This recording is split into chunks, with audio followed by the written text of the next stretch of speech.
Pada bagian sebelumnya kita telah menyimak pembacaan novel Layar Terkembang karya Sultan Takdir Ali Syahbana. Pada bagian terdahulu dikisahkan bahwa Yusuf menemui Maria. Hubungan keduanya semakin akrab. Nah, bagaimana kisah hubungan Maria dan Yusuf? Mari kita simak pembacaan bagian ketiga dari novel ini. Selamat mengikuti.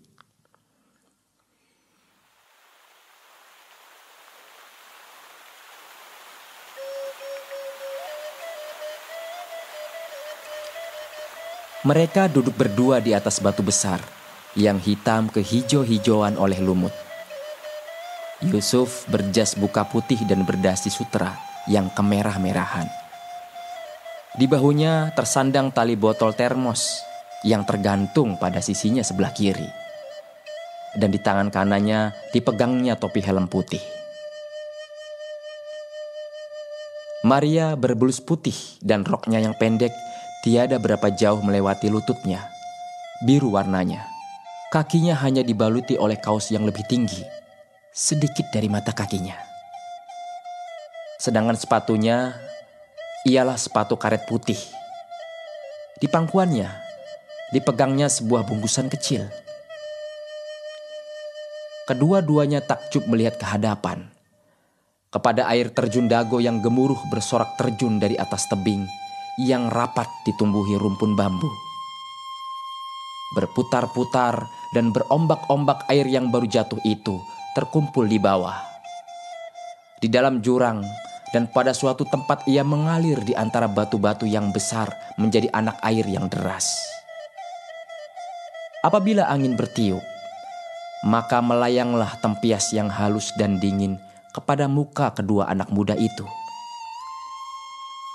Tiada jauh dari mereka berdiri 4 orang anak muda Belanda. 2 orang laki-laki dan 2 orang perempuan. Di bawah di tempat anak air bermain-main beberapa orang anak kecil Belanda, diawasi ayah bundanya. Di atas tebing, kelihatan beberapa orang anak laki-laki berpakaian pandu. Sementara itu, dari atas tebing di belakang mereka, senantiasa kelihatan orang datang.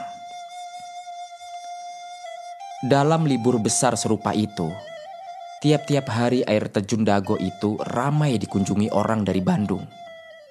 Kebanyakan anak-anak muda murid sekolah rendah dan menengah yang hendak melihat tamasya air terjun yang permai itu dan hendak berjalan-jalan di rimba-rimba sekitarnya yang ditumbuhi rumpun bambu dan pohon-pohon yang rindang.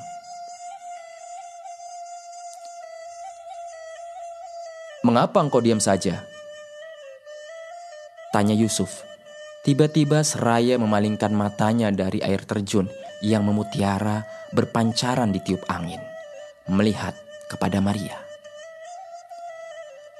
Maria mengangkat mukanya yang kemerah-merahan kena sinar matahari dan memandanglah kepada Yusuf agak keletihan rupanya.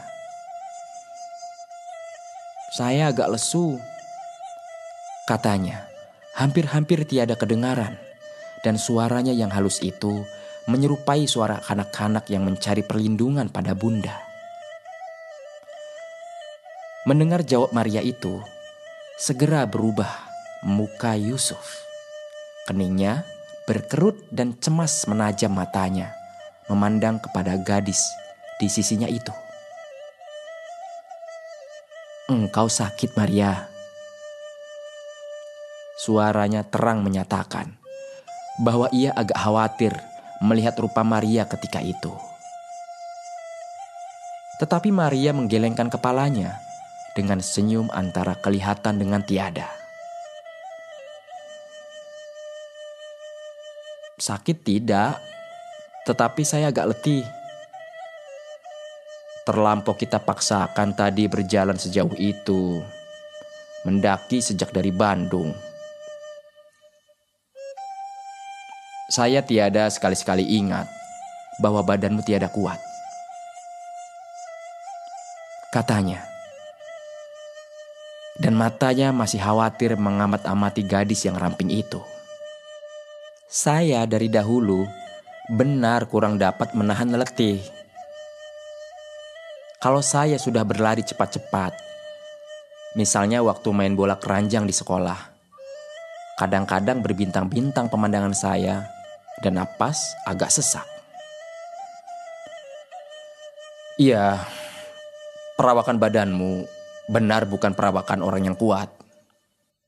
Saya salah tadi, tidak ingat akan itu, kata Yusuf pula selaku menyesal. Ia pun melihat ke sekelilingnya, mencari tempat duduk yang baik. Nampak kepadanya di belakang mereka, di tepi tebing sebuah batu besar, lalu berkata ia kepada Maria, "Maria, kita pergi ke sana, ke batu dekat tebing itu. Boleh engkau duduk bersandar sesenangmu, supaya lekas hilang letihmu." "Ah, tidak mengapa benar. Di sini pun letih saya akan hilang," sahut Maria membantah. Tiada hendak melihat kelemahannya dilebih-lebihkan. Tetapi Yusuf tidak dapat disangkal lagi. Ia merasa tanggungan yang dipikulnya. Tidak. Engkau mesti duduk di sana. Tempatnya lebih baik. Letihnya akan hilang sendirinya. Ucapan yang setetap itu bunyinya tidak terlawan oleh Maria. Ia pun berdirilah dan bersama-sama Yusuf ia pergi ke batu di tepi tebing itu. Yusuf menghamparkan setangan di atas batu, tempat duduk Maria, dan gadis itu disuruhnya bersandar kepada tebing. Sesudah itu, dibukanya botol termos yang disandangnya, dan diisinya cangkir tutup botol termos itu dengan teh. Maria menyambut teh itu, tetapi oleh karena masih panas diletakkannya di sisinya, di atas batu. Yusuf mengeluarkan 2 buah bungkusan roti dari sakunya dan diberikannya sebuah kepada Maria. "Marilah makan ini dahulu, badanmu akan dikuatkannya kembali." Ia sendiri duduklah pula di sisi sebelah kanan gadis itu, dan makanlah mereka bersama-sama. Setelah habis roti mereka, Maria membuka bungkusan kertas yang dibawanya dan dikeluarkannya dari dalamnya buah anggur yang segar lezat rasanya. Sementara itu, mereka bercakap-cakap juga. Bertambah lama, bertambah asyik. Sebab lambat laun Maria hilang letihnya. Yusuf menceritakan kebesaran alam di negeri tempat lahirnya. Hutan yang berpuluh-puluh kilometer rapat menumbuhi gunung dan ngarai. Tiada didiami manusia seorang jua pun. Betapa keindahan danau Ranau yang baru dikunjunginya 2 minggu yang lalu. Jalan yang berbelit-belit di atas tebing di tepi tasik yang tenang. Sebentar jelas kelihatan hijau membentang, dilingkungi rimba yang rapat-rapat, yang jauh di seberang mengabur dalam kabut. Sebentar hanya terkilat sedikit-sedikit dari antara celah-celah daun kayu yang rapat. Bagaimana ia dengan Soekarto sehari-harian bermain-main dengan sampan di tasik itu? Tiada teringat sesuatu apa, terlengah dalam sentosa alam yang belum diusik manusia. Bercahaya-cahaya mata Maria mendengar lukisan Yusuf tentang keindahan dan kebesaran alam di negerinya. Dan dalam hatinya yang mengagumi anak muda itu, tergambarlah segala yang didengarnya itu sepermai-permainya dan sesempurnanya.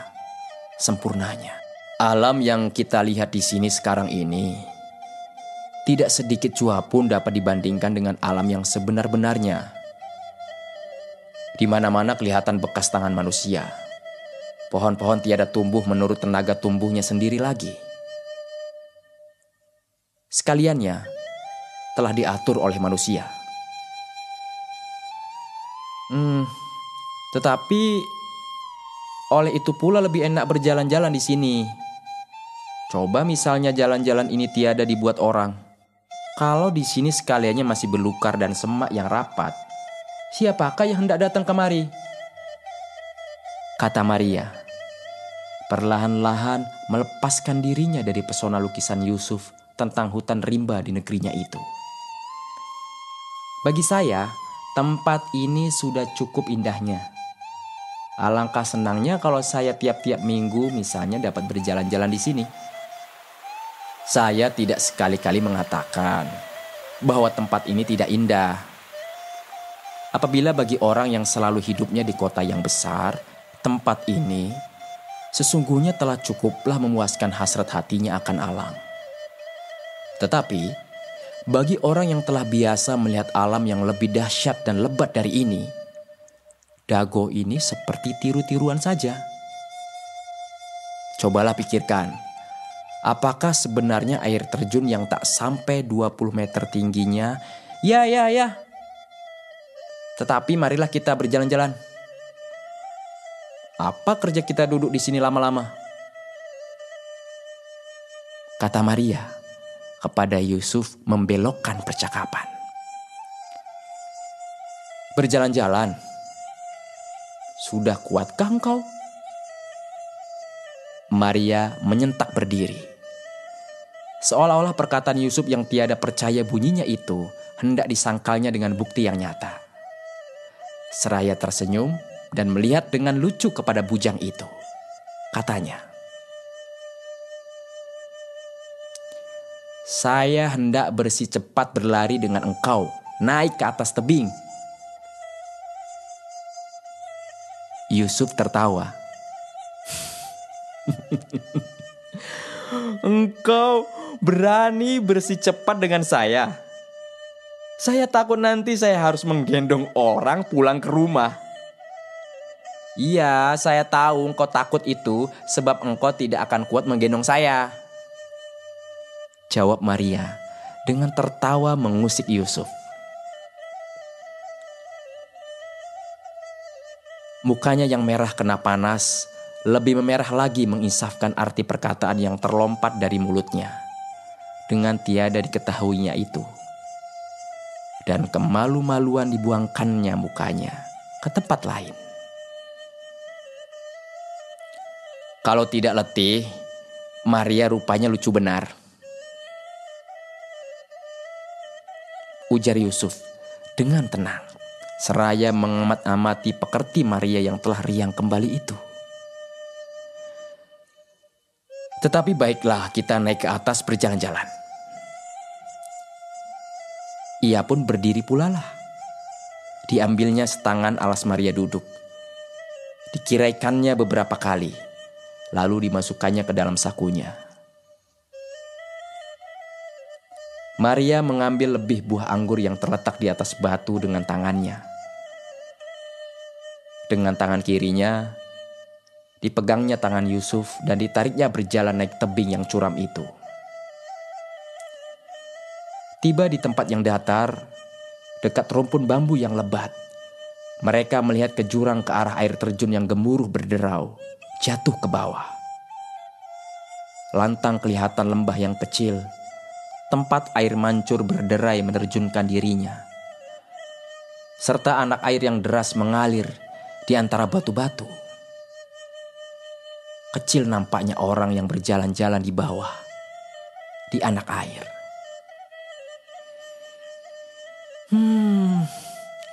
Indah benar tempat berjalan-jalan di bawah bambu ini, kata Maria, seraya memandangkan matanya mengikut jalan yang teduh di hadapan mereka. Ini pertama kali saya berjalan kemari. Di Jakarta, tidak ada tempat berjalan hari Minggu yang sepermai ini. Mujur tidak ada, kata Yusuf. Kalau ada, saya takut engkau tiap minggu akan keletihan berjalan. Matanya bernyala-nyala melihat gadis dan bibirnya menggelungkan senyum yang jenaka. Maria pura-pura merengut. Tetapi Yusuf lekas pula berkata, Hei, jangan lekas marah. Orang yang lekas marah itu buruk rupanya. Tetapi engkau jahat benar kepadaku, kata Maria, sebagai kanak-kanak yang merajuk.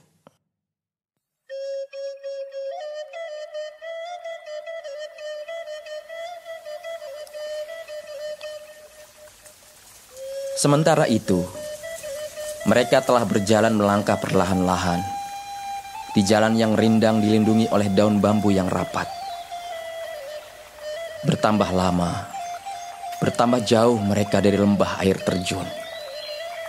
Hanya bunyinya saja yang kedengaran lagi, bersatu dengan desir daun bambu yang melengkung, berbuai-buai di atas kepala mereka. Sebentar-sebentar bunyi desir yang merayu-rayu itu disela oleh bunyi batang bambu yang ramping itu beradu, berderak-derak. Bertambah jauh kedua muda remaja itu, berjalan dengan tiada tertuju di dalam lingkungan pohon-pohon yang rindang itu. Bertambah lama, bertambah meresap ke dalam hati mereka berdua kesepian alam sekelilingnya. Dan dari dasar jiwa mereka naik halus berkepul perasaan bahagia yang menahan kegembiraan girang hati mereka. Langkah mereka memberat, dan percakapan yang riang, penuh gelak dan gurau, melembut seperti belayan yang halus. "Mengapa engkau diam pula?" kata Yusuf. Tiba-tiba setelah mereka beberapa lamanya berjalan dengan tiada berkata-kata. Suaranya perlahan sebagai bisik angin lalu pada senja hari. Maria mengangkat mukanya, melihat kepada Yusuf, dan matanya yang besar hitam yang jelita itu berat rupanya. Senyum yang tertahan membayang pada wajahnya. Yusuf segera membuang mukanya, melihat mata gadis yang mengimbau itu. Ia menolak perasaan yang gaib, mendesak dari kalbunya. Di tepi jalan, terlihat kepadanya beberapa batang kembang setahun yang lebat berbunga. "Hei, kembang setahun tumbuh di sini. Alangkah indah rupanya. Sebanyak itu bunganya." Maria melihat kepada perdu-perdu kembang setahun yang tumbuh terpencil di bawah perdu marigold yang gembira, memuncakkan kembangnya yang kuning. "Indah benar kembangnya. Saya gila akan merah keungu-unguan seperti ini." Belum habis katanya, ia sudah menyimpang mendekati kembang setahun itu. Sambil menunjuk membelai-belai bunga yang segar-segar itu, ia berkata, "Bagaimana engkau tersesat di tengah-tengah rimba ini? Siapakah yang menanammu di sini?" Yusuf datang pula mendekat. "Tentulah ada orang membawa kembang setahun kemari. Terjatuh atau dibuangkannya di sini setangkai yang sudah tua." Bagus benar, bagus benar," ujar Maria, tiada mempedulikan kata Yusuf. Belum puas rupanya mengucapkan kekagumannya melihat kembang itu. "Kalau kita di Jakarta, tentu saya cabut sekaliannya akan ditanam di rumah." "Tidak usah engkau cabut. Ambil saja kembangnya yang tua. Cukuplah itu ditanam." "Oh iya, kalau begitu baiklah engkau menyimpannya. Saya hendak mencucukkannya di kelopak bajumu. Maukah engkau?" Dengan tiada menanti jawab lagi, Maria telah memetik setangkai kembang merah keungu-unguan yang bulat-bulat menyerupai kancing baju itu. Maka berbaliklah ia kepada Yusuf, lalu berkata, "Mari, saya cucukkan." Ia pun mendekatlah, dan tangannya yang halus memegang kembang setahun itu, memasukkan tangkai kembang yang permai itu di kuku belakang kelepak baju Yusuf. Sementara itu, Yusuf dengan pesat mengamat-amati gadis yang dekat di hadapannya itu. Rambutnya yang hitam lebat teranyam, mukanya yang merah bercahaya, tersenyum ditahan. Badannya, sebentar terasa kepadanya tangan yang halus itu. Gemetar pada dada bajunya. Sesuatu perasaan nikmat yang sejak dari tadi melingkungi kedua muda remaja itu. Datang, mendorong, memenuhi seluruh badannya. Dan sebelum ia dapat mengatur pikiran lagi, kedua tangannya telah terangkat mendekap tangan gadis yang baru selesai mencucukkan kembang pada bajunya.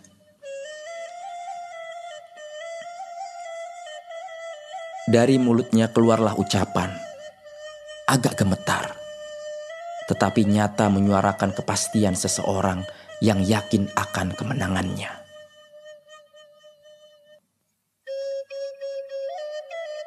Tetapi tangan ini saya hendak menyimpannya juga. Maria tidak membantah, tetapi mukanya yang memucat. Ditundukannya ke bawah dengan tiada berkata suatu apa. Seraya melekapkan tangan gadis itu dengan tangan kirinya kepada dadanya.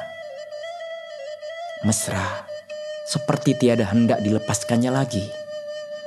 Perlahan-lahan Yusuf mengangkat muka Maria, melihat kepadanya dengan tangan kanannya. "Maria, lihat saya sebentar." Pada mata Maria, nampak kepadanya berlinang air mata. Dan mesra, meminta menggemetarlah suaranya untuk pertama kali seumur hidupnya.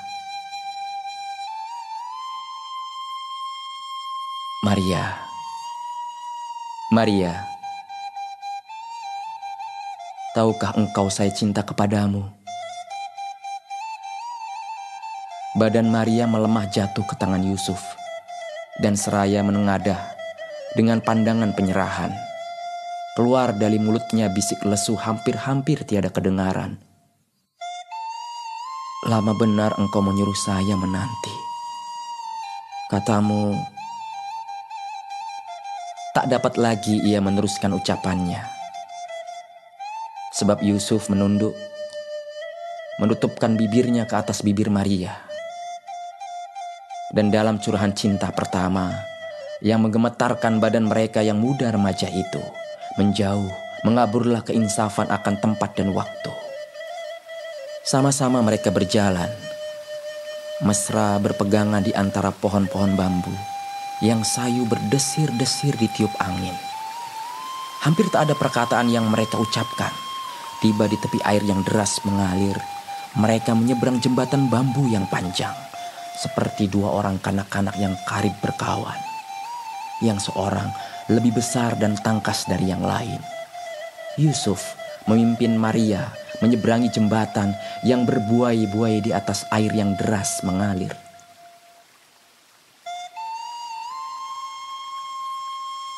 Tiba di seberang mereka turun ke bawah, ke tepi anak air. Beberapa lamanya mereka melangkah dari batu ke batu. Di sebelah batu yang besar, di tempat yang terlindung, jauh dari lalu lintasan orang, duduklah mereka berdua. Di hadapan mengalir anak air yang deras, ringan, berirama girang gemirang, berpendar-pendar. Di belakang berbuai-buai daun bambu sayu merdu, berbisikan cerita yang tiada habis-habisnya. Dan dari jauh, sayup melayang, ditanai angin bunyi air mancur, menyerahkan mutiara ke bawah. Sekaliannya indah dan permai seperti biasanya di tengah alam. Dan indah dan permai seperti biasa pula pucuk dan cumbu asik masyuk muda remaja berdua dalam limpahan perasaan cinta pertama yang penuh harapan.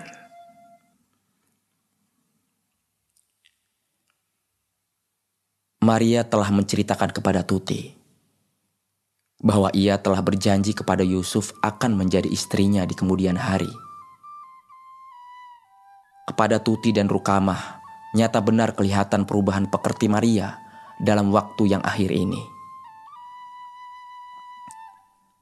Percakapannya tentang Yusuf saja. Ingatannya sering tiada tentu. Sebentar-sebentar ia sudah duduk melamun, tiada bergerak-gerak, sedang matanya memandang ke hadapannya. Dalam percakapan waktu berjalan-jalan atau di tengah makan sering tertangkap Maria tiada mendengar bicara orang lain. Rukamah suka benar mengganggu saudara sepupunya itu. Meskipun sering juga Tuti turut tertawa mempermain-mainkan adiknya itu. Tetapi biasanya tiadalah banyak katanya.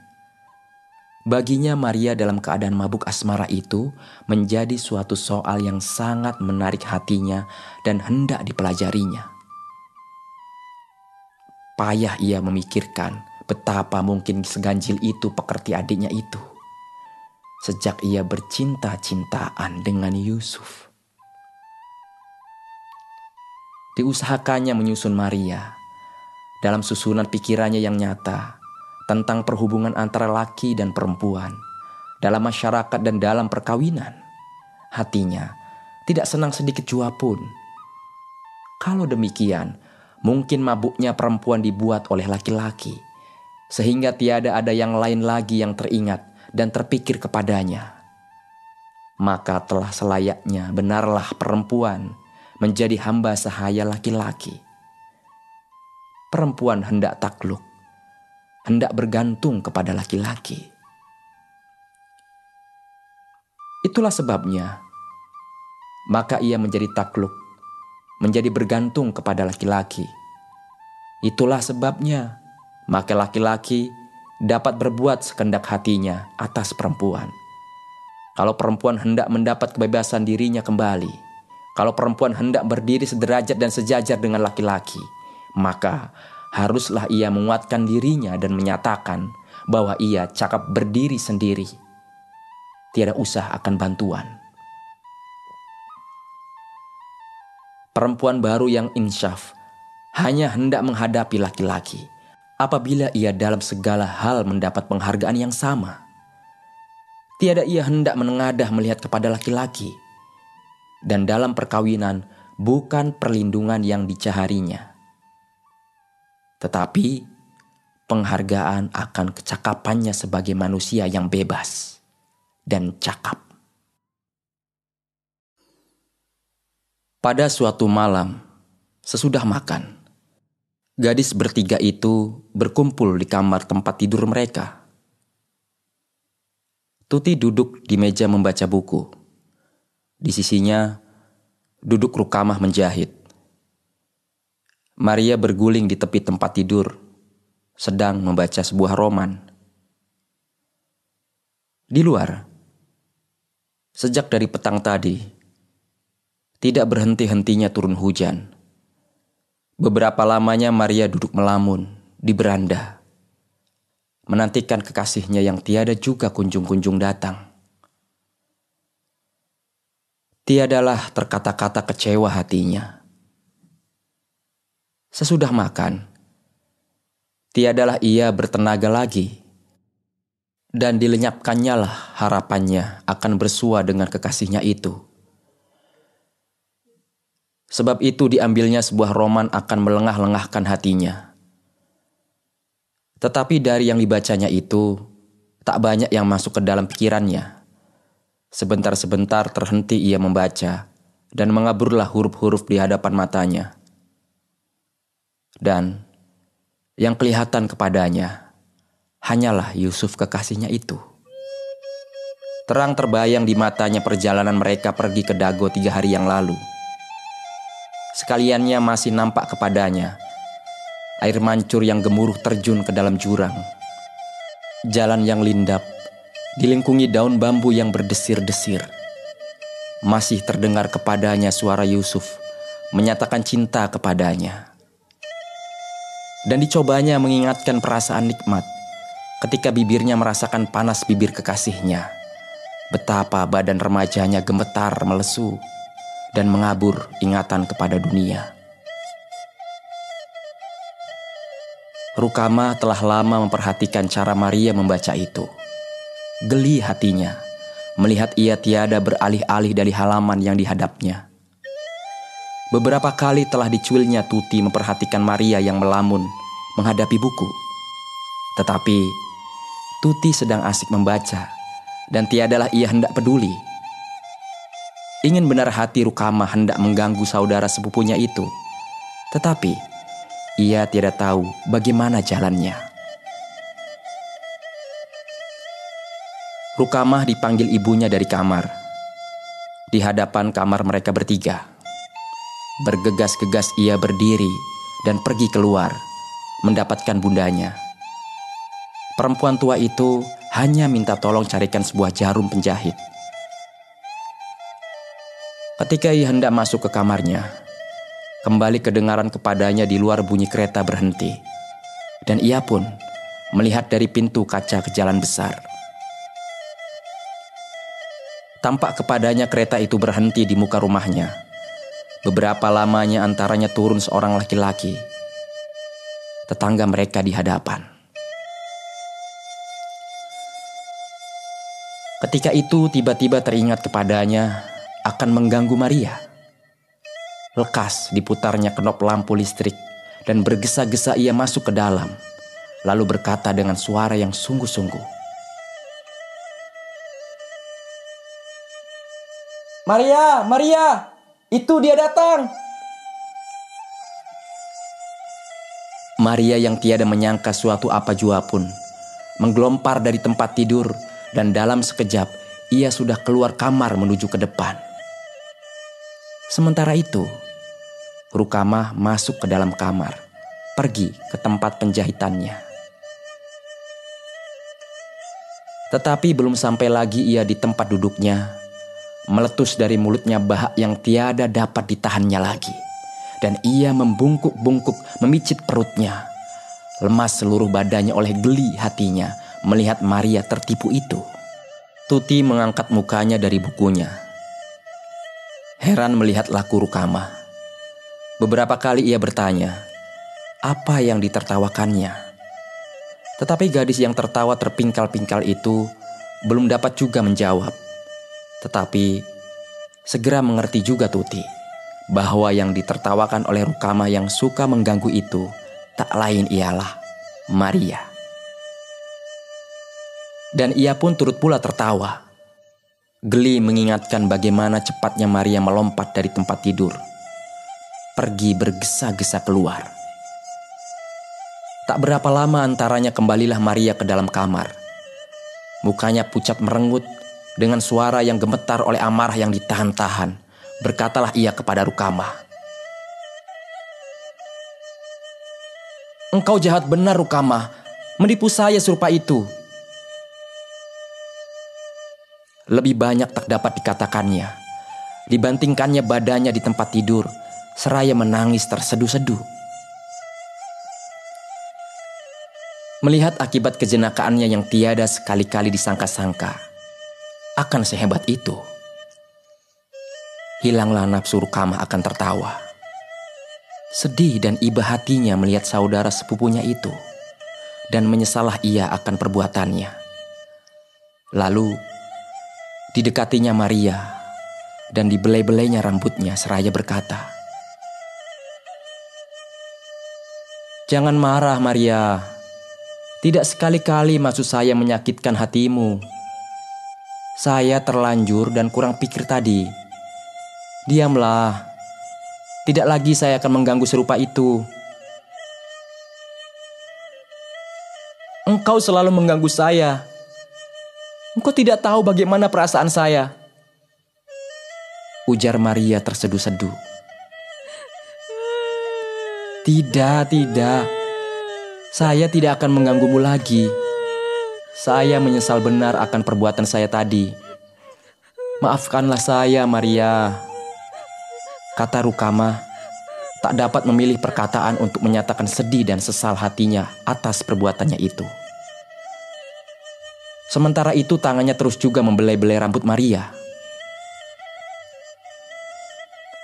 Tuti mengamat-ngamati kelakuan orang berdua itu. Ada kasihan hatinya melihat adiknya itu. Tetapi lebih dari itu lagi terasa kepadanya betapa lemah hati Maria. Betapa mudahnya ia menangis oleh sesuatu yang tiada berarti suatu apa jua pun. Sejak Maria berkasih-kasihan dengan Yusuf, sesungguhnya payah ia hendak mengerti pekertinya. Pada pikirannya, Maria terlampau menurutkan hatinya. Hal itu telah lama hendak ditunjukkannya kepada adiknya itu. Waktu itu, selaku tidak dapatlah lagi ia menahan hatinya, akan memberi nasihat kepadanya. Ketika mulai reda, nampak kepadanya Maria terseduh-seduh dibelai oleh Tuti. Berdirilah ia pergi mendekati tempat tidur. Duduk di sisi Tuti. Ditariknya Maria perlahan-lahan supaya melihat kepadanya. Lalu berkatalah ia, "Maria, mengapa engkau sebodoh itu? Rukama hanya berolok-olok. Masakan oleh yang serupa itu saja sudah menangis? Engkau bukan anak-anak lagi." "Iya, engkau tiada tahu bagaimana perasaan saya, bagaimana iba hati saya," jawab Maria agak mengkal bunyinya, seraya menelan seduhnya dan menghapus air matanya. "Masakan saya tidak tahu perasaanmu? Sebab saya tahu perasaan mula saya hendak memberi nasihat kepadamu." Sebentar berhenti Tuti melihat kepada adiknya itu. Lalu katanya pula, "Engkau Maria terlampau menurutkan perasaanmu. Hal itu tidak boleh berbahaya bagimu. Cintamu seperti sekarang yang tiada engkau hambat-hambat itu akan mengaramkan engkau sendiri." Tuti berhenti pula sebentar, mengamat-amati Maria, hendak melihat bagaimana perkataannya diterima adiknya. Maria tiada juga berkata-kata, tetapi matanya yang masih agak kemerah-merahan karena menangis itu mulai agak liar rupanya.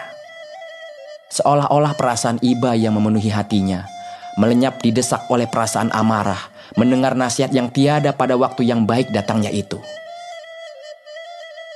Perubahan muka Maria itu tiada luput pada mata Tuti, tetapi yakin akan kebenaran dan ketulusan hatinya memberi nasihat yang baik kepada adiknya itu. Berkatalah ia, "Oleh cinta yang berlebih-lebihan, yang tidak tahu watasnya lagi seperti engkau inilah, maka perempuan menjadi permainan laki-laki. Laki-laki melihat bahwa perempuan sangat bergantung kepadanya. Kesempatan itu dipakainya untuk keberuntungannya. Perempuan diperhambanya." Maria tiada dapat menahan hatinya lagi. Ia hendak mempertahankan dirinya. Ia tiada boleh memperkenankan cintanya kepada Yusuf. Dicela serupa itu. Dengan suara yang terang menyatakan, tiada senang hatinya mendengar nasihat saudaranya itu. Katanya, "Saya cinta kepadanya dengan seluruh hati saya. Maumu saya berbohong dan pura-pura tiada cinta kepadanya?"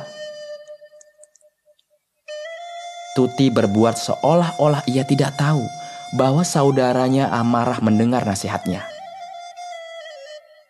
Dengan sabar dan tenang, sebentar-sebentar menekan perkataannya. Seolah-olah hendak menerangkan pikirannya senyata-nyatanya mungkin.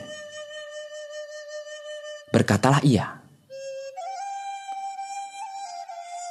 "Bukan maksud saya supaya engkau berbohong dan pura-pura tiada cinta kepadanya. Tidak sekali-kali. Saya hendak menunjukkan kepadamu bahwa cintamu yang tiada ditahan-tahan seperti sekarang ini berarti merendahkan dirimu kepadanya. Terlampau engkau menyatakan bahwa hidupmu amat bergantung kepadanya, bahwa engkau tidak dapat hidup lagi kalau tiada dengan dia. Sifat perempuan yang demikian itulah yang menyebabkan maka kedudukan perempuan sangat nista dalam perkawinan. Engkau hendak mengatur-ngatur orang pula. Saya cinta kepadanya. Biarlah saya mati daripada saya bercerai dari dia. Apa sekalipun hendak saya kerjakan baginya, saya tidak takut saya dijadikan sahaya. Saya tahu ia cinta juga kepada saya. Saya percaya kepadanya, dan saya tiada sekali-kali merasa hina menyatakan cinta saya itu. Jawab Maria dengan tegas, mematahkan segala perkataan kakaknya yang menyakitkan hatinya, yang masih luka itu. Oh, engkau rupanya tiada dapat diajak berbicara lagi, ha? Kata Tuti amarah pula, mendengar jawab adiknya yang tidak mengindahkan nasihatnya. Sejak engkau cinta kepada Yusuf, rupanya otakmu sudah hilang sama sekali. Engkau tidak dapat menimbang baik buruk lagi. Sudahlah, apa gunanya memberi nasihat orang serupa ini? Dengan sebal, berdirilah Tuti menuju tempat duduknya di tepi meja. Maria bertambah mendidih hatinya. Biarlah saya katamu tidak berotak lagi. Saya cinta kepadanya. Ia cinta pada saya. Saya percaya kepadanya dan saya hendak menyerahkan seluruh nasib saya di tangannya. Biarlah bagaimana dibuatnya. Demikian kata hati saya. Saya tidak meminta dan tidak perlu nasihatmu.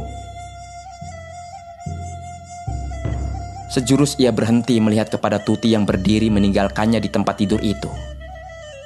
Tetapi segera disambungnya pula seolah-olah belum puas hatinya menjawab kakaknya yang mencela cintanya kepada kekasihnya itu. Cinta engkau barangkali cinta perdagangan. Baik dan buruk ditimbang sampai semiligram. Tidak hendak rugi barang sedikit. Patutlah pertunanganmu dengan Hambali dahulu putus. Muka Tuti merah sampai ke telinganya mendengar kata Maria yang pedas itu. Belum lagi ia duduk, berbaliklah ia mendekat ke tempat tidur, seraya ujarnya dengan suara yang gemetar oleh amarah yang tiada terkata-kata. Tutup mulutmu yang lancang itu. Nanti saya remas. Dan sesungguhnya hendak dilakukannya ancamannya itu, jika ketika itu tidak lekas Rukamah menahannya, menyabarkannya dengan ucapan, Tuti, mengapa engkau? Ingat akan dirimu. Perlahan-lahan ditolak Rukamah. Tuti kembali ke tempat duduknya. Tetapi dari mulutnya masih keluar ucapan yang marah dan kesal. Orang hendak memberi nasihat yang baik kepadanya, tidak membalas guna. Mau mula? Engkau tidak usah mempedulikan urusan saya. Saya tidak minta nasihatmu. Jawab Maria galak melawan. Rupa-rupanya hendak menyala pula amarah Tuti jika Rukamah tidak berulang-ulang menyabarkannya. Sudahlah Tuti, sadarkan dirimu. Nanti didengar ibu engkau berdua berselisih, tidak malukah engkau? Sudah itu, sunyilah dalam kamar itu. Tuti memaksa dirinya membaca buku. Tetapi gelisah duduknya terang menyatakan bahwa hatinya belum reda. Rukamah meneruskan jahitannya.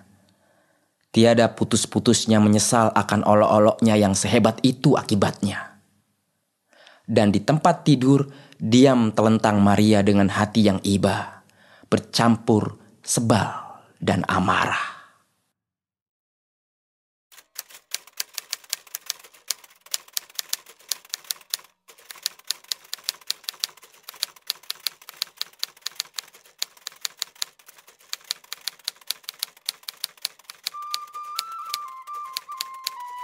Sejak dari sudah makan, pukul 8 tadi, Tuti mengetik dalam kamarnya. Sedikit lagi ia harus mengerjakan persiapan laporan kongres Perikatan Perkumpulan Perempuan di Sala yang terserah kepadanya. Di atas meja tulis yang penuh berserakan kertas, telah tinggi tertumpuk kertas bertik yang akan dicetak. Sekarang ia hanya membuat kata pendahuluan saja lagi, sehalaman atau dua. Sebentar-sebentar di tengah mengetik itu ia berhenti. Payah rupanya ia mencari perkataan untuk menyusun kata pendahuluan itu. Telah 3-4 kali kertas yang sudah ditiknya, beberapa baris disobeknya dan dibuangkannya ke dalam keranjang sampah. Tetapi hatinya dikeraskannya. Malam ini sekaliannya itu harus selesai. Besok, hari Minggu ia tidak hendak bekerja lagi. Dan hari Senin, tidak boleh tidak kopi laporan kongres itu akan dibawanya ke percetakan. Tetapi bertambah dikeraskannya hatinya. Bertambah ragu pikirannya dan bertambah tidak senang hatinya akan kalimat-kalimat yang ditiknya itu. Sesungguhnya Tuti sudah sangat letih lahir dan batin. Dalam 2 bulan ini, tak lain kerjanya daripada untuk perkumpulan. Mula-mula Kongres Putri Sedar yang sangat banyak meminta tenaganya sebagai ketua cabang Jakarta yang harus mengatur kongres itu. Sudah itu, Kongres Perikatan Perkumpulan Perempuan di Sala pula. Dalam seminggu di Bandung, sejak ia pulang dari Sala, boleh dikatakan setiap hari sebagian yang terbesar daripada waktunya dipakainya untuk menyiapkan laporan kongres. Sekembalinya di Jakarta, dalam seminggu ini, pekerjaan masih itu-itu juga. Tiada sedikit juga pun ia dapat melepaskan lelahnya dalam liburnya. Sedangkan lusa sekolah akan mulai pula. Sebenarnya telah terlampau berat pekerjaan yang dipikulkan orang kepadanya. Tetapi hal itu telah jamaknya demikian.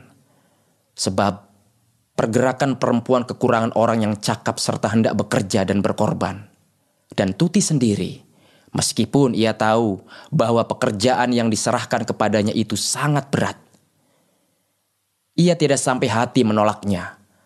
Apalagi karena ia was-was, pekerjaan yang sebulat itu memenuhi hatinya, kelak akan terserah ke tangan orang lain yang tiada akan bersungguh-sungguh melangsungkannya. Tetapi, oleh itu pula lah ia terpaksa memakai tenaganya lebih-lebih dari biasa. Selain daripada itu, sesungguhnya benar perasaannya dalam 10-15 hari yang akhir ini agak kurang tetap. Pikirannya sering melayang-layang, tidak tentu arahnya. Sering ia merasa dirinya gelisah, tetapi apa sebabnya tidak dapat diselidikinya. Kadang-kadang memberat rasa hatinya, dan selaku menghilanglah tempat ia berpegang dan berjejak. Lemah terasa oleh dirinya dan hilanglah kepercayaannya akan kesanggupan dan kecakapannya. Tetapi apabila ia selaku orang yang berputus asa demikian, dikumpulkannya tenaganya dan dikeraskannya hatinya, perasaan ini harus hilang, harus hilang. Saya tidak boleh dikalahkannya. Dalam waktu yang demikian, dapat ia meredakan perasaannya. Tetapi kemenangannya itu tiada pernah lama, sebab musuhnya di dalam hatinya itu tiada dapat dikajinya benar-benar dengan pikirannya yang nyata. Dengan tiada setahunya, ia telah terlamun pula oleh perasaan yang kabur itu. Dan dalam perjuangannya melawan musuhnya dari dalam hatinya, senantiasa terbayang kepadanya perselisihannya dengan Maria di Bandung pada malam hujan dahulu. Meskipun malam itu dapat ia menahan marahnya, diredakan oleh Rukama, tetapi saat itu tidak dapat dilupakannya. Sampai kini masih pedih hatinya ditusuk oleh ucapan Maria yang pedas-pedas itu. Sejak itu belum sepatah jua pun ia berbunyi dengan Maria. Serasa tiada dapat ia memaafkan perkataan adiknya yang kasar. Sebagai jawab nasihatnya yang sesungguh-sungguhnya lahir dari kalbunya itu, melihat Maria saja benci hatinya. Apalagi jika ia sedang bersama-sama Yusuf. Gerak-gerak mereka, pandangan mereka yang berbahagia dan percakapan mereka yang mesra berbisik tiada terlihat olehnya. Dan sebab itu ia selalu menjauhkan dirinya dari orang berdua itu. Tuti terus mengetik lagi. Beberapa lamanya berdetik-detik dan berderes-deres mesin tulis kena tangannya yang halus. Tetapi tiba-tiba ia terhenti pula dan tangannya dibenamkannya ke dalam rambutnya selaku orang putus asa. Berderes ditariknya kertas pada mesin tulis itu dan dikerumukkannya ke dalam keranjang sampah di bawah meja tulisnya. Ia tidak dapat menahan dirinya lagi. Kepalanya panas dan kuat terasa olehnya urat keningnya memukul. Ia pun berdiri dan berjalan mondar-mandir di dalam kamarnya itu. Sekaliannya sempit kelihatan olehnya. Seluruh isi kamar itu selaku mati belaka. Alangkah kosong rasa hatinya. Tetapi ia tak dapat tahu apa yang dihasratkannya. Lemari bukunya yang bersusunkan buku-buku yang setiap hari menjadi teman karibnya itu, pada waktu itu seperti memusuhinya, dan tiadalah terkata-kata benci hatinya melihatnya. Nafasnya menjadi sesak, dan bergesa-gesalah ia pergi ke belakang. Di kamar mandi, kepalanya dibasahinya sampai dingin terasa olehnya. Waktu ia masuk ke rumah, kembali ia bersua dengan ayahnya yang sudah sembahyang Isya. Orang tua itu menyapa mengapa ia membasahi kepalanya. Tetapi pertanyaan itu tidak didengarnya. Tiba di dalam kamarnya, kembali dipandamkannya lampu. Sebab ia tidak dapat melihat mesin tulis dan tumpukan kertas di atas mejanya itu lagi. Ia pun merebahkan dirinya di tepi tempat tidur dan ditutupnya matanya, hendak menyenangkan hati dan pikirannya. Sekejap, sesungguhnya berhasil usahanya itu. Tetapi tiada berapa lama antaranya, pikirannya telah mulai berjalan pula, tiada terhambat-hambat. Ia teringat akan pidato-pidato yang gembira di Sala. Nampak kepadanya teman-temannya yang sepikiran dengan dia dalam perjuangan untuk memperbaiki kedudukan perempuan. Terlihat-lihat olehnya bagaimana ia dianjung-anjung orang setelah mengucapkan pidatonya yang berapi-api. Ia mendapat kepercayaan kongres sepenuhnya. Pikirannya diperhatikan orang benar-benar dan jaranglah usulnya yang tiada diterima. Maka bangkitlah kembali kepercayaannya akan dirinya, memikirkan kelebihannya dari perempuan-perempuan yang lain.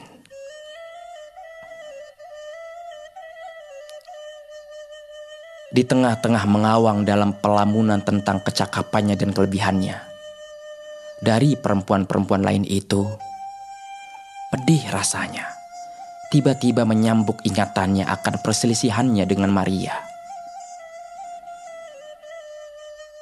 Ia tidak mengerti akan perangai adiknya.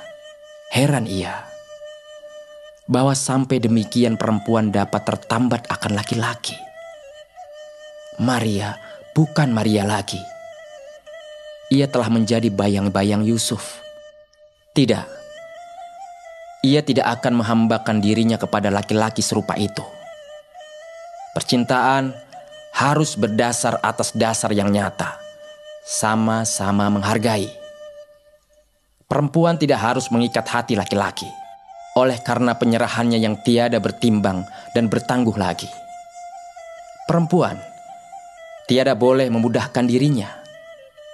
Ia harus tahu di mana watas haknya terlanggar dan sampai kemana ia harus minta dihormati dari pihak yang lain.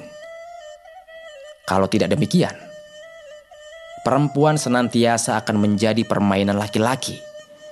Dan daripada menjadi serupa itu, baginya baiklah ia tiada bersuami seumur hidupnya.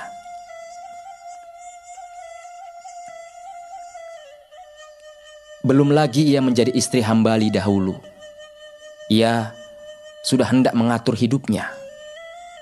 Sudah berhari-hari ia bersedia-sedia menanti temannya, Ketua Pedoman Besar Putri Sedar dari Bandung.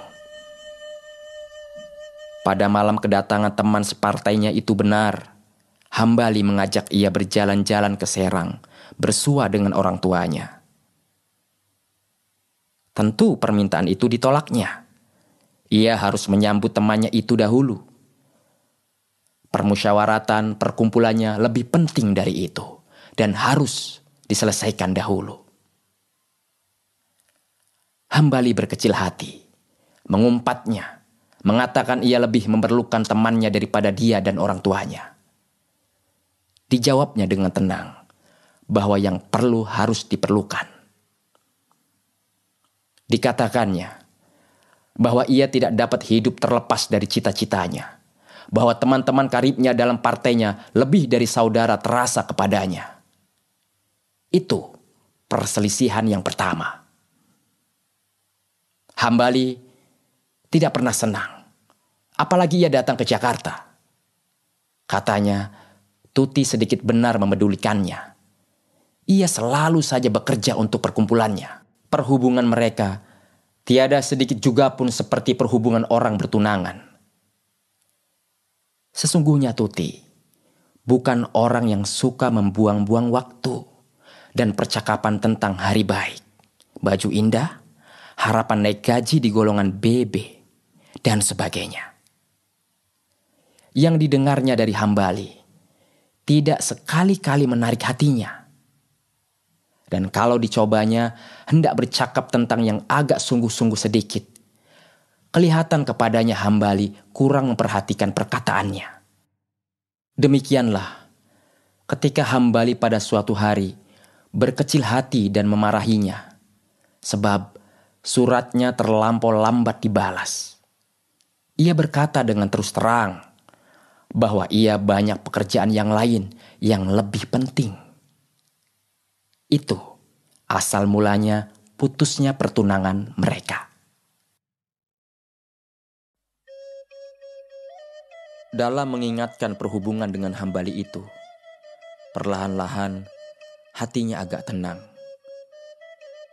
Sekaliannya nyata kelihatan tergambar kepadanya. Tidak. Ia tidak pernah menyesal. Selalu ia berkata, apabila perkawinan menjadi ikatan baginya, bagi cita-cita dan pekerjaan hidupnya, biarlah seumur hidupnya ia tidak kawin. Hanya satu pendirian itu saja yang sesuai dengan akal yang sehat. Dengan tiada setahunya, dibantingkannya tangannya ke kasur. Dan dalam sekejap ia pun berdirilah. Dalam gelap, ia duduk kembali di atas kursi, menghadapi mejanya.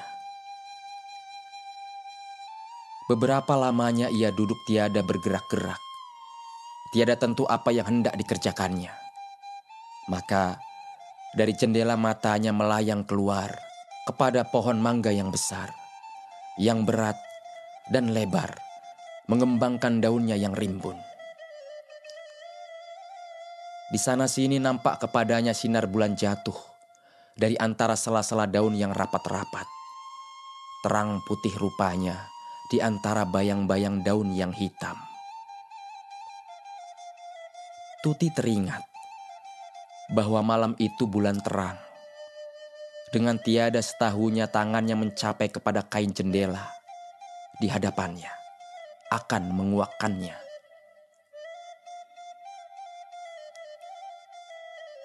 Seperti tiba-tiba tersadar jiwanya melihat kepermainan malam itu. Sejauh-jauh mata memandang, sekaliannya tersepuh dalam sinar bulan yang putih lembut. Rumah-rumah yang putih di seberang sungai halus berkilau-kilauan, dan kabur kelabu nampaknya pohon-pohon dalam sinar.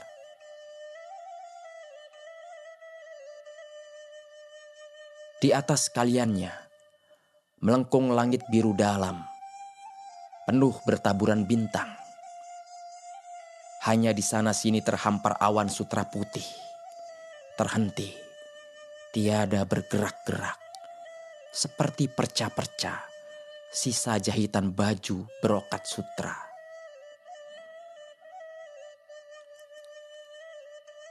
Tuti menajamkan telinganya, sebab dalam kesunyian terang bulan yang mesra itu datang mengalun sayup-sayup bunyi musik, bunyi orang bernyanyi diiringkan oleh harmonium. Perlahan-lahan suara itu datang menggetar seperti riak air di teluk yang jauh, dan dari belakangnya mengikut bunyi harmonium hilang, timbul di dalam kesunyian. Naik meninggi suara nyanyian, memuncak menjadi himbauan yang putus, turun pula ia menyerak sebagai empasan ombak yang letih di pantai yang rata. Tetapi segera pula ia datang mendorong dan melanda, tiada tertahan-tahan, tinggi mengalun dan menggelombang dalam curahan kegembiraan hati yang hasrat. Beberapa lamanya tiada akan habis-habisnya lakunya. Sebagai seduh, ia menjauh, menghilang dalam kejauhan malam, meninggalkan bunyi harmonium merayu-rayu. Sebentar hasrat menghimbau, sebentar sendu mengeluh. Di dalam kesunyian malam yang mesra itu, Tuti tiada setahunya terhanyut dan tergulung dalam arus lagu yang datang, mengalun melambuni jiwanya. Sekalian pikirannya hilang melenyap. Lupa ia akan pekerjaan yang bertimbun-timbun di hadapannya. Lupa ia akan perjuangan jiwanya untuk cita-citanya, dan menghalus mengabur pula perasaan gelisah yang berhari-hari mengharu kalbunya. Sekaliannya mencair, menyatu dalam perasaan nikmat bahagia yang seni, yang belum pernah terasa kepadanya seumur hidupnya.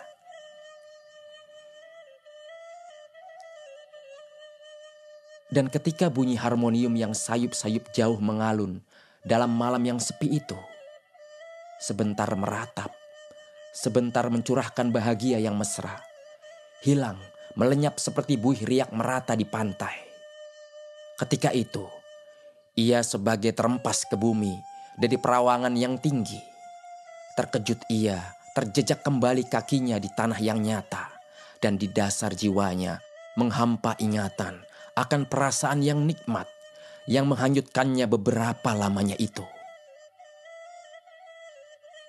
Dan dalam waktu ia gelisah mencari-cari perasaan nikmat itu kembali untuk mengisi jiwanya yang tiba-tiba mengosong. Kelihatan kepadanya di bawah pohon mangga, dua bayang-bayang datang menuju kepada kursi. Pikirannya menjadi terang dan minatnya dikumpulkannya.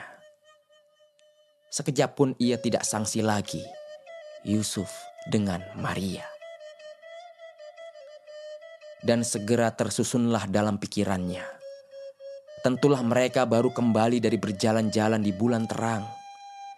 Sesuatu perasaan yang ganjil datang mendesak, terasa sampai ke lehernya, sehingga sekejap payah ia mengambil nafas. Tiba dekat meja, Duduklah mereka rapat, berdekatan di atas kursi yang panjang.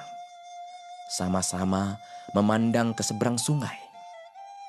Tetapi sebelum mereka duduk, nampak kepada Tuti mereka menoleh ke belakang, ke arah kamarnya. Sayup-sayup masih kedengaran kepadanya Maria berkata, "Mengapa gelap kamar Tuti? Kemana perginya?" Tidak, mereka tidak dapat melihat Tuti di dalam kelam di kamarnya itu. Tetapi meskipun demikian, Tuti mula-mula hendak mengundurkan dirinya dari tempat duduknya itu. Tetapi suatu kekuatan yang gaib menahannya di sana, mengamat-amati muda remaja berdua itu. Tiada tahu berapa lamanya ia duduk di dalam kelam, memperhatikan Yusuf dan Maria. Hanya suara mereka berbisik-bisik yang kedengaran kepadanya. Tiada habis-habisnya. Bermacam-macam pikiran timbul dalam hati Tuti, melihat bahagia keduanya dalam terang bulan itu. Apa-apakah yang diceritakan mereka, tiada putus-putusnya itu. Ada ingin hatinya hendak mengetahui percakapan mereka. Tetapi dari dalam hatinya sendiri datang mendorong pikiran. Apa benar akan dipercakapkan oleh Maria? Tentulah tentang sekolahnya, tentang cita-citanya hendak menjadi guru, tentang pakaiannya, tentang teman-temannya. Ia tidak mengerti laki-laki yang senyata Yusuf, pendirian dan tujuannya. Laki-laki yang seluas itu pemandangannya dapat berjam-jam mendengarkan percakapan Maria yang tiada karuan. Tetapi tiba-tiba ia tertangkap akan pikirannya sendiri, dan dengan jelas dan nyata ia menyelidiki hatinya.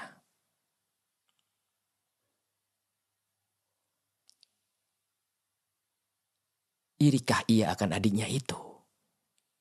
Tidak. Tidak mungkin, katanya dalam hatinya. Dan dengan tiada diketahuinya, di dalam kegelapan kamarnya itu, ia menggelengkan kepalanya. Tapi meskipun seterang itu keputusannya, meskipun senyata itu, ia menghadapi dirinya sendiri. Ada sesuatu perasaan yang tiada terduga di dalam kalbunya. Bertambah dalam terasa kepadanya kehampaan hatinya. Dan kadang-kadang serasa hendak melemah seluruh badannya oleh perasaan tidak tentu yang tiada dapat diketahuinya. Segumpalan awan tipis perlahan-lahan mendekati bulan yang terang. Memutih berkilau di langit yang biru dalam. Perlahan-lahan diselubunginya bulan yang putih itu kegelap-gelapan. Beberapa lamanya kaburlah cahaya putih yang tercurah ke bumi.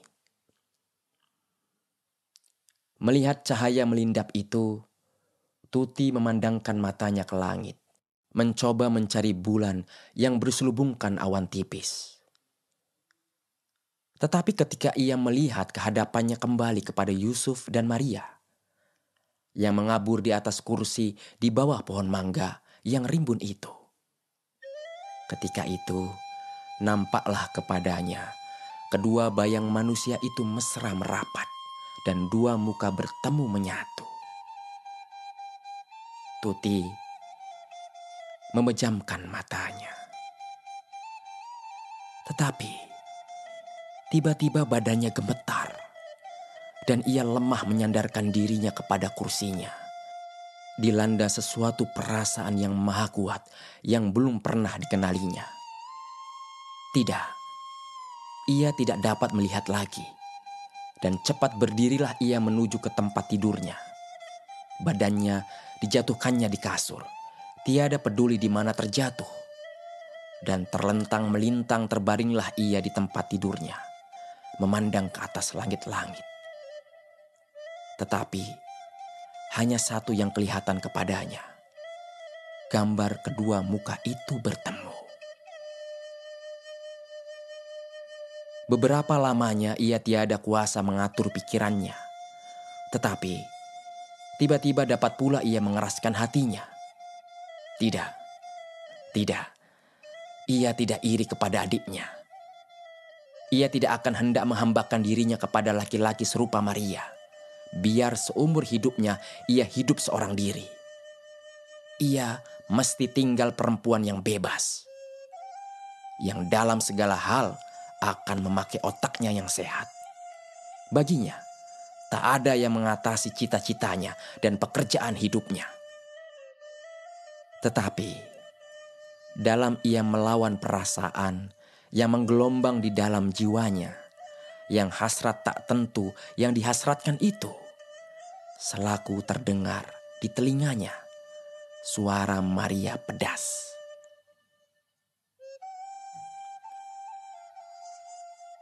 Cinta engkau barangkali cinta perdagangan. Buruk baik hendak engkau timbang sampai semiligram. Patutlah pertunanganmu dengan hambali putus. Patutlah putus.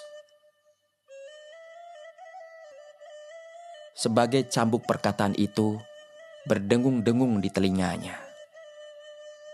Selama-lamanya akan putus. Selama-lamanya ia akan berdiri seorang diri. Sebab kata Maria, cintanya cinta perdagangan yang menghitung dan menimbang. Tiada baikkah sikapnya itu? Apakah salahnya ia menghitung dan menimbang? Tetapi ia kukuh berdiri atas kecakapannya yang luar biasa, atas kemuliaan cita-citanya yang jelas digambarkan oleh pikiran yang tajam. Di dalam, ia meraba-raba akan mencari tempat berjejak. Datang dari dalam, membanjir kekuatan yang luar biasa, yang menunda menghanyutkannya tiada tertahan-tahan. Dan dalam arus yang amat kuatnya itu, ia merasa dirinya kalah. Kalah oleh tenaga asli alam, yang tiada dapat diaturnya dengan pikirannya yang tajam, dengan perhitungannya yang nyata.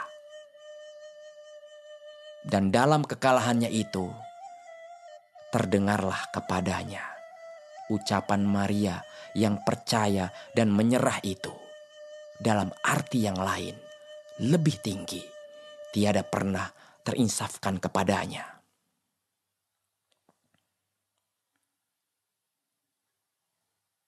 Saya cinta kepadanya, dan nasib saya akan saya serahkan di tangannya.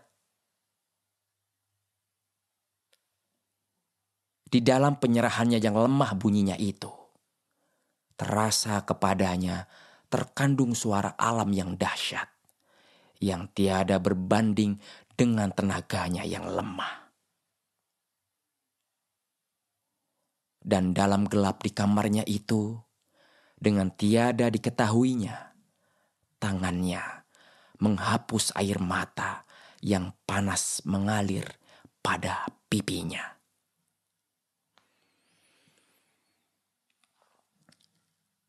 Sahabat sastra, demikian tadi pembacaan bagian ketiga novel Layar Terkembang karya Sutan Takdir Ali Syahbana. Bagaimana Tuti akan menyikapi kegundahan di dalam dirinya? Bagaimana pula hubungannya dengan Maria adiknya? Makin seru saja kan kisahnya? Simak terus kelanjutan novel ini di bagian berikutnya.